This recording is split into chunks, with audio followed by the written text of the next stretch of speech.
Ms. Lee, right. Thank you very much. First of all, very quickly, the United Nations. In the House bill last year, no funding was included for the United Nations regular budget. Zero to pay our treaty dues to the organization, and yet we keep hearing a lot from our House colleagues about the threat of the PRC and strategic competition. So, Mr. Secretary, how does the United States' participation and leadership at the United Nations relate to countering China's influence? And what would be the impact of the United States being absent from the United Nations, as last year's bill proposed? And then secondly, if we have time, if not, you can give us the response in writing, with regard to the Caribbean. Okay, I'm pleased to see, and you mentioned the request to include the addition of 2 missions in the Caribbean. These are our closest neighbors, yet the United States has very little presence. Barbados, for example, has to cover the ambassador's 6 countries in the Eastern Caribbean with little means to access them. Now, I heard and understand that it's going to take about 5 years to gear up and to ramp up for these 2 new diplomatic missions. So what happens in the meantime? We don't have any time to waste, and so I want to know what plan is in place to ramp up these engagements in the Caribbean until we get the 2 new embassies open.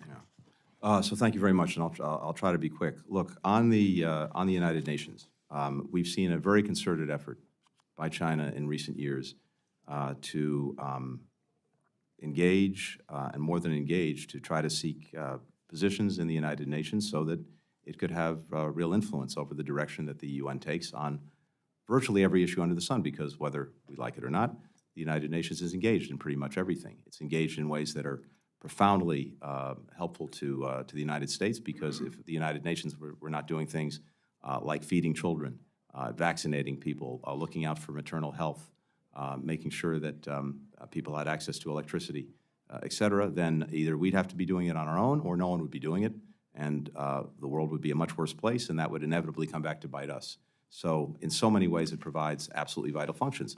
One of the strange positions we're in is, if you look at program across program at the United Nations, the United States is typically the leading funder, and it's producing really important results, again, for us, because absent those results, you're going to have even more people on the move, more conflict, more economic deprivation. All of this gets spun up in ways that inevitably bite us. So we're often the leading funder, and yet when we have an inability to pay our dues on time, or we get arrears on various accounts, that's a wonderful talking point for our competitors, including China or Russia, that spend far less in the United Nations, but then point to us as being the laggards.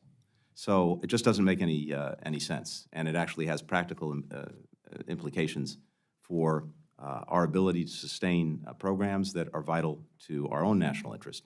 And then, of course, we want to make sure that we have a seat at every table where decisions are being made about norms, rules, standards that often the UN is a part of setting. So if that's taken away, we're out of the room. It's not a good thing for the United States. Thank you, Mr. Secretary. And I'll follow up with you later if I can on the Caribbean. The distinguished Chief Deputy